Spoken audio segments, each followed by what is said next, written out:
Thank you, Chair Capito, Ranking Member Whitehouse, Senator Kelly, thank you for the wonderful introduction and invitation. Members of the Senate, I'm grateful for the invitation to testify today on surface transportation reauthorization. I'm honored to share my perspective and offer insight from local government. I have the great privilege of serving as mayor of the 5th largest city in the United States. More than 1.7 million people call Phoenix home. That's more than the population of 11 states.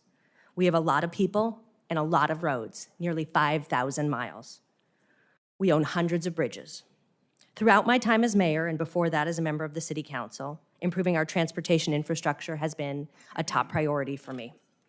I served as chair of our MPO, the Maricopa Association of Governments, and helped lead our transit authority, Valley Metro. I serve as co-chair of Accelerator for America, which operates the National Infrastructure Advocacy Coalition, United for Infrastructure. Madam Chair, we were so grateful to you for kicking off our Infrastructure Week event this year. I chaired the US DOT Transforming Transportation Advisory Committee, a national panel that advised on how to use technology to improve surface transportation. Our work included tools to speed project delivery, as well as how to best use AI and automation. I also serve as chair of Climate Mayors, where I have the privilege of working with a bipartisan network of nearly 350 of my colleagues to work towards making our communities safer and more resilient. Recently, our coalition had the honor of speaking with Ranking Member Whitehouse. It was a perfect showcase of how the direct collaboration benefits our levels of government.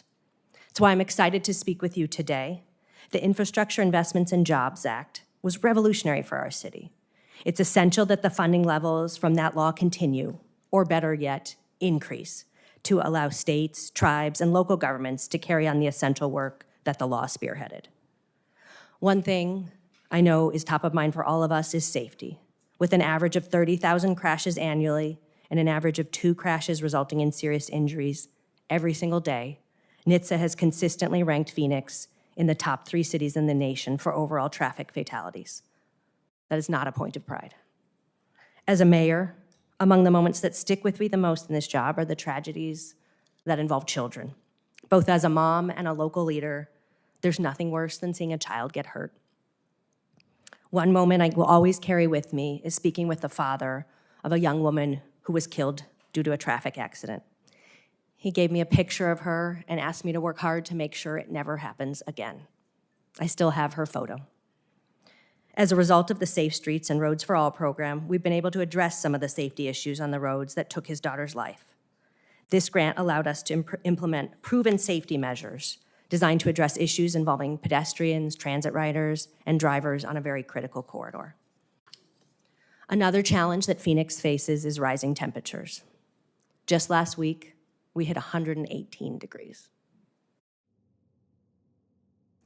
Our highway infrastructure is required to face this reality head-on and has to be built and maintained differently. It must be resilient. Programs such as Protect and Senator Kelly's Healthy Streets Initiative would help cities to implement essential initiatives such as cool pavement. Infrastructure benefits our economy and our national security. When I was recruiting our largest economic development deal, a semiconductor manufacturer, to come to Phoenix, I spoke about our commitment to investing in transportation infrastructure to support their investment. That mattered. TSMC is now investing $165 billion in our city, and the federal government has partnered with us to invest in freeway infrastructure to support these advanced industry jobs.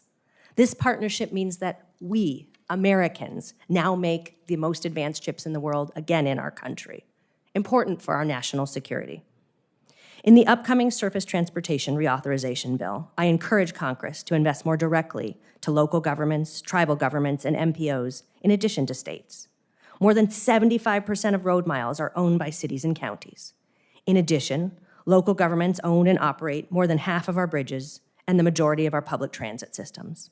Local leaders drive the same roads as our constituents every day, and we're well equipped to determine where to make key investments. The discretionary programs in IIJ help cities, including mine, tremendously, and Congress should continue to invest in those programs to meet the needs of communities today. Phoenix is a growing city whose best days are still ahead of it. With continued help from Congress, who has so often been a key partner of cities, America's infrastructure will be safer, more resilient, better maintained, and more responsive to the needs of each community. Thank you for your time. Look forward to your questions.